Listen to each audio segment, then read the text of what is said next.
Hello and welcome to episode 19 of the Willy's World podcast. 19. We've been out of school a year. We've sort of shedded some of those layers of naivete, got a little less innocence. Plenty still more of the world to see and experience, but we're kind of leaving those 18-year-old school days behind us, and we've given a few blowjobs since then, and we didn't enjoy all of them. I hope you're having a good day. I made some split pea soup this afternoon. And I'll tell you what, the first thing you make something, like when you make something for the first time, it's always a bit of a gamble. Will it taste good or won't it? Split pea soup's sort of somewhere in between. Like, it doesn't taste like shit. Doesn't taste like pea shit. But it definitely didn't taste good. Anyway, time for our opening story. So there's this dude, right, called Greg. We'll call him Greg. His name is Greg. And Greg has always been a little bit like, had some sort of, he's always been felt sexually repressed. Like he couldn't fully expand his sexual repertoire. He's always felt like he had to hide his desires and his sexuality from others. Until he got to a certain point in his life where he just said, no, never again, no more. I'm going to let it all hang out. It's time this lion needs to roar. So what he does is he goes online and he types into Google, dominatrix dungeon in Melbourne. And he finds one and he books an appointment for the Friday night. And that Friday, he goes there. He ventures to the industrial estate of Huntingdale, where there are several interlocated, nearby located dungeons of depravity, sordid saloons, if you will. And anyway, he goes there to this place called the Miss Maple's Dark Palace. And he knocks on the door and he enters, and there's a reception area, and he has a lolly from the reception area, and it tastes so sweet and delicious. Anyway, he gets into the room with Miss Marple herself, clad from head to toe in leather, arseless chaps things that she's wearing. Her hair is black, her lipstick, amber hue, if you will. And she says, hello there, Greg. Is this your first time? And he said, oh, it is my first time. I'm very excited. And she says, well, that's good because we're gonna do some damage to your poor little dick today. We're gonna really you've been a dirty boy. I'm gonna punish the shit out of you. And he's like, oh, that sounds very good. And anyway, she ties him down and they get straight into it.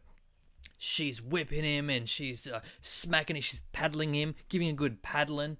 She's pulling his hair. She's pinching his nipples. She got these clamps, these like hard clamps, like little vices. She puts them on his nips and he's going, ah, and he's screaming. He's in agony. He's in pain. It's almost getting to the point now where he's kind of starting to regret it, to be honest with you. He's having second thoughts about this whole dungeon, sordid saloon sexual experience that he's got himself into. But luckily, there was a safe word. That's what these things do when you get into these dirty sexual dungeon things, is that there's a safe word in case you go too far and you need to get out of the situation. You need it to stop. And anyway, so he's got a little piece of paper. It's sort of tucked into his thing next to him. And he pulls it out and he's like, all right, cool. It's time to read the safe word. And then he reads it and it says in brackets, rape me harder, devil woman. What kind of safe word is that? Poor Greg. I wonder if he ever got out of that alive. He's probably there now with his ass purple. A purple hue. Anyway, welcome to the podcast. Hope you're well. Episode 19. We're on a fucking roll. We're on a roll. We've got I've got my tea mug, my Mr. Cool, sort of living up to that expectation more every week. Mr. Cool. Nothing is more cool than calling yourself Mr. Cool. And cool, so it's time for another segment. We had this last week, bringing it back again. This one is called Willy's Rants. Rapid fire thoughts from a rapid fire brain. Here we go. Dogs in the workplace. I'm all for it. But is it the scientifically proven calming benefits that I'm liking, or is it just a big case of puppy love? Nintendo, they're thinking of rebranding their Mario franchise after pressure from Italian minority lobby groups. Mamma mia! Just jeans. They sell far more than jeans. I started using MyFitnessPal to sort of track all the calories that I've been eating. I never knew jizz was so high in sodium. I did actually know that. And that's the end of the segment. Look, we got a sponsor this week. Aren't we lucky?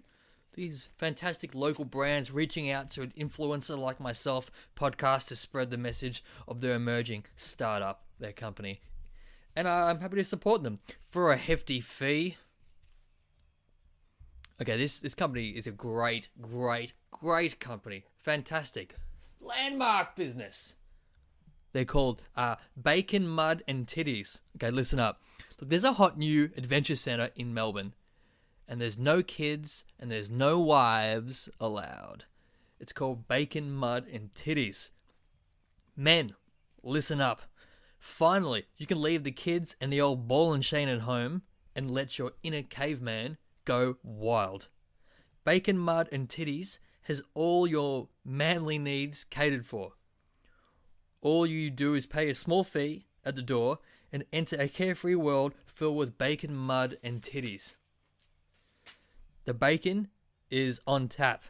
The titties are bacon wrapped and the mud is muddy. Come down and join us at All You Can Eat Fridays for a wild night of 4x4 titty mud bacon action. You can experiment with all the latest power tools. You can build shit, break shit, you can bacon shit, and you can look at titties. Bacon wrapped titties. So get your ass down to Bacon, Mud and Titties today. I know what I'm doing on Friday. Get my old ass down to Bacon, Mud and Titties. Bacon, Mud and Titties. I can't think of a better pairing of three separate elements. Bacon, mud and titties. It's perfect. It's like spaghetti and meatballs and titties. You know? Okay, now we got Ask Willy. Everyone's favourite segment, because they get to write in and send the questions to Willy, and I answer the questions. But first, a sip of tea, if you will. My word. Okay. First question we have here. Hey, Willy. If you could live anywhere in the world, where would it be? That's a great question. I often think about that myself because, you know, here I am on the podcast. I can run this business from anywhere in the world. I can run it remote from Nicaragua. I can run it from Reykjavik, Iceland, just to pick two random cities off the top of my head.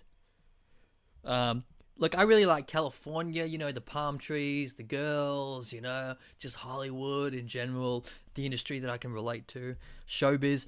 And New York City is also got a lot of excitement, a lot of things happening, a lot of energy on the street level, man. You know what I'm saying? You could also go to Paris, eat some crepes, write some poetry, existential poetry that cuts to the core of what it means to be a human under God. But if I had to choose one place to live for all of eternity, it would be inside Pamela Anderson's vagina, where the weather is always nice. Another question. Hey Willy, what is your favorite ism? Capitalism, communism, or J-ism? Oh, aren't you clever? Aren't you just clever? The troll question slipped through the cracks. Jenny, I said no more troll questions for Ask Willy. Jenny never learns. Look, very funny. You're obviously very funny. Why don't you start your own podcast? No, don't do that. Don't do that. Okay?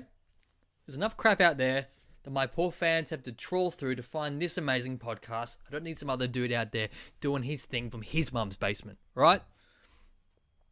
Look, that's the end of the podcast. Hope you had a good week. Why don't you go try some split pea soup? Hope it tastes better than mine did.